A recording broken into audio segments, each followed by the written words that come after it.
Hi friends, మన మేడ మీద మొక్కలు పెంచుకుంటే బాగుంటుంది.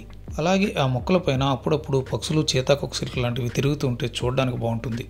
కానీ ఆ మొక్కలపైన అలా తిరిగే కీటకాలే ఆ మొక్కల పాలిట శాపం అవుతాయి. ఈ కీటకం నా గ్రేప్ మొక్క పైన చూసినప్పుడు బాగుంది, అందంగా ఉందనుకున్నా. తర్వాత తెలిసింది ఈ ఆకులు ఇలా ముడిచిపోవడానికి కారణం ఇదే అని.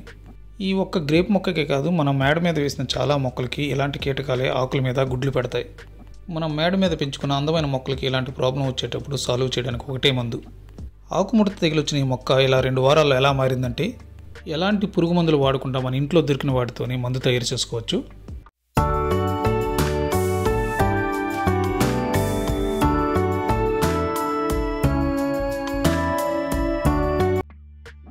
ఏ మొక్కలకైనా ఈ తెగులు వస్తే మొదటి స్టేజ్లోనే మనం చూసి సాల్వ్ చేసుకోవాలి.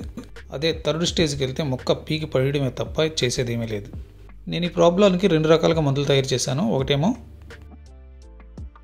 వేపాకుల్ని, ఎలోవేరాని తీసుకుని రెండింటిని మిక్సీ పట్టించండి. ఆ వచ్చిన మిశ్రమాన్ని మొక్కకి కొంచెం దూరంలో గొయ్యి పాతి అందులో పోయండి. తర్వాత పైన మట్టి కప్పేయండి. ఇలా వారానికి ఒకసారి 2 వారాలు కానీ 3 వారాలు కానీ చేయండి. రెండవది ఏంటంటే, ఇది మొక్క పైన పిచికారీ చేయాలి. పసుపు, వెల్లుల్లి, వేపాకు, మిరపకాయలు, ఎలోవేరా ఈ 5టిని కొంచెం వాటర్ వేసుకొని మిక్స్ చేయాలి. ఒక క్లాత్లో వేసుకొని గట్టిగా పిండిస్తే ఆ వాటర్ దిగుతుంది కదా, ఆ దిగిన లిక్విడ్కి 3 అంతుల వాటర్ కలిపి పిచికారీ చేయండి మొక్కల మీద. ఇది ఏ మొక్కలకైనా, మొక్కల్లో వచ్చిన ఎలాంటి తెగులుకైనా ఇది పనికొస్తుంది. ఈ వీడియో కానీ నచ్చితే లైక్ చేయండి, షేర్ చేయండి. Please subscribe my channel Prakasam Telugu.